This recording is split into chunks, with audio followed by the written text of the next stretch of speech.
20-25 വർഷങ്ങൾ ഇടവിട്ട് അത്യപൂർവമായി പരിശുദ്ധ പാത്രിക്കീസ് ബാവായുടെ നേതൃത്വത്തിൽ നടത്തപ്പെടുന്ന പരിപാവനമായ കൂദാശയാണ് വിശുദ്ധ മൂറോൻ തൈല രൂപീകരണത്തിനായി നടത്തപ്പെടുന്ന മൂറോൻ കൂദാശ.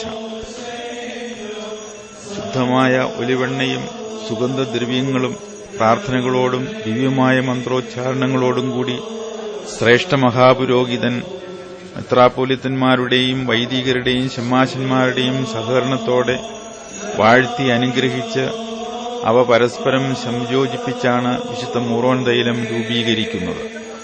ഈ സംയോജനം കർത്താവായ യേശുക്രിസ്തുവിന്റെ ദൈവത്വവും മനുഷ്യത്വവും തമ്മിൽ സംയോജിച്ചതിന്റെ പ്രതീകമാകുന്നു.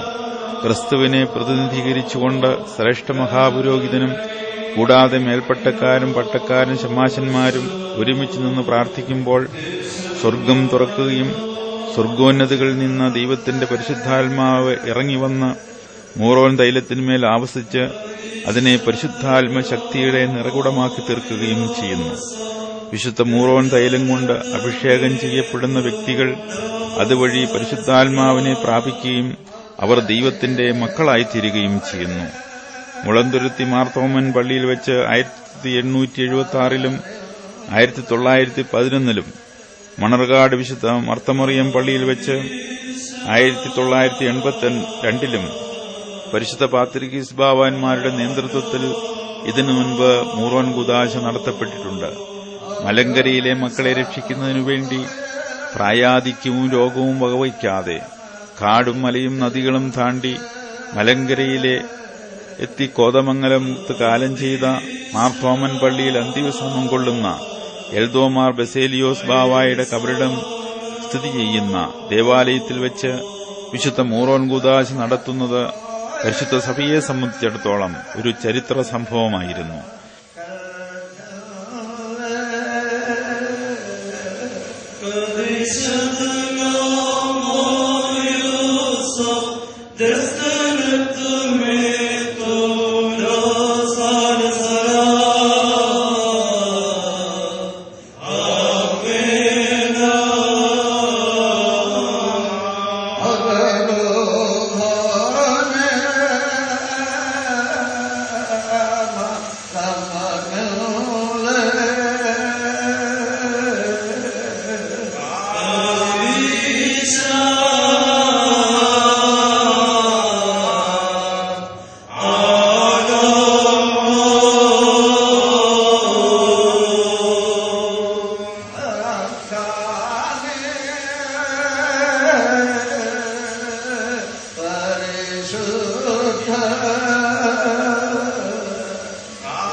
വിശുദ്ധ മൂറോൻ കൂദാശയിലും അതിനോടനുബന്ധിച്ച് നടന്ന 13 കുർബാനയിലും സംബന്ധിക്കുന്നതിനായി നാടിന്റെ നാനാദിക്കിൽ നിന്നും വിശ്വാസികൾ കോതമംഗലം മാർത്തോമൻ പള്ളിയിലേക്ക് ഒഴുകിയപ്പോൾ കോതമംഗലം പട്ടണത്തിനും പരിസരത്തിനും വൻ ജനാവലിയെ ഉൾക്കൊള്ളുവാൻ സ്ഥലം മതിയാകാതെ പോയി.